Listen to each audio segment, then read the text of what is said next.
بڑی عمدہ اور زبردست دلیل دی ہے، اور میں نے اپنی گفتگو کا آغاز یہیں سے آج کرنا تھا کہ بنیادی طور پہ اگر ہم یہ فرض کر لیتے ہیں کہ رویے میں تبدیلی نہیں آ سکتی تو پھر یہ جزا و سزا کا سارا تصور ختم ہو جاتا ہے۔ پھر تو ہم کہیں نہ کہیں وہ جبریہ والے تصور پر چلے جاتے ہیں۔ یہ بڑی گہری، بہت دور تک جاتی ہے یہ بات، یہ کہنا کہ رویے میں تبدیلی آ ہی نہیں سکتی۔ تو اس کا مطلب یہ ہے کہ پھر اللہ تعالیٰ نے ہمیں جو مکلف بنایا ہے، عمر کے جس حصے میں بھی ہیں اللہ تعالیٰ کے احکامات ہم سے مخاطب ہیں، ایسے ہی۔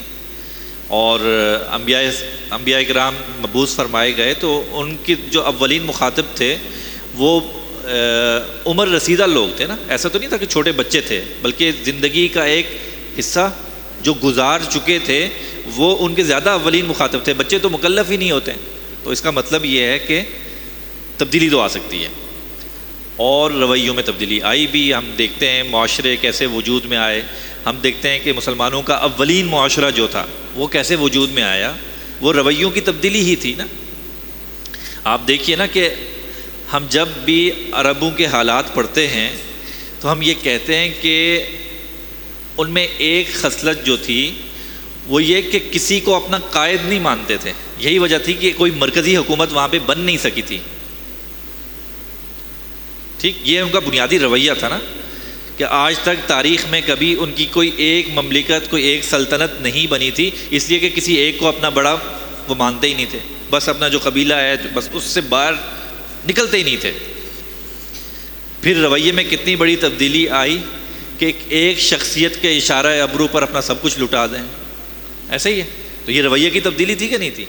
تو ہم یہ دیکھتے ہیں کہ یہ تبدیلی آ رہی ہے، اور اگر یہ رویوں کی تبدیلی ممکن نہ ہو تو یہ تربیت کا، اصلاح کا کام سب کا سب جو ہے نا وہ بے معنی ہو کر رہ جاتا ہے۔ ہم میں سے اکثر شیوخ کی خدمت میں حاضر ہوتے ہیں، کیوں حاضر ہوتے ہیں؟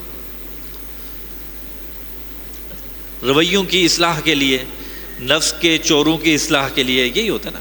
تو عمر کے جس اسٹیج پہ بھی ہیں ہم موجود، اصولی طور پہ یہ بات تو طے ہے کہ تبدیلی رویوں میں لائی جا سکتی ہے۔